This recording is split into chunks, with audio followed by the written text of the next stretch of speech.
চট্টগ্রাম ঐতিহাসিক প্যারেড ময়দান আল্লামা সাঈদীর মাঠ প্রস্তুত ডক্টর মিজানুর রহমান আজহারীর জন্য। এই বিশাল মাঠেই দীর্ঘ ২১ বছর তাফসির করেছেন আল্লামা দেলোয়ার হোসেন সাঈদী এবং হাসিনার আমলের ১৭ বছর বন্ধ হয়েছিল এবং ১৭ বছর পর আবারও মিজানুর রহমান আজহারীর জন্য চালু হচ্ছে। চট্টগ্রাম ঐতিহাসিক প্যারেড ময়দান মাহফিল বন্ধ ছিল কত বছর? প্রায় ১৭ বছর ধরে আওয়ামী লীগের দুঃশাসনের আমলে ১৭ বছর বন্ধ ছিল এবং এই মাঠেই তাফসির করছেন আল্লামা দেলোয়ার হোসেন সাঈদী। কত বছর? প্রায় ২১ বছর। ২১ বছর এবং ২১ বছর তাফসির করছেন আল্লামা সাঈদী এবং ১৭ বছর বন্ধ এবং আসতেছে কে এখন মিজানুর রহমান আজহারী, আচ্ছা সৈয়দ কামরুল ইসলাম তার জন্য আনসারী। আপনারা কতটাই প্রস্তুত? জি ইনশাআল্লাহ, আলহামদুলিল্লাহ আমরা ১০০% ইনশাআল্লাহ। এই মাঠে কয় লক্ষ লোক ধারণ ক্ষমতা আছে? এখানে ধরেন লক্ষাধিক।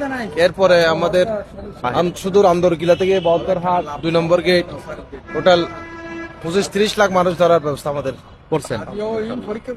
বিশাল এই ঐতিহাসিক প্যারেড ময়দান চট্টগ্রাম, এরকম বেশ কয়েকটি মাঠ আছে।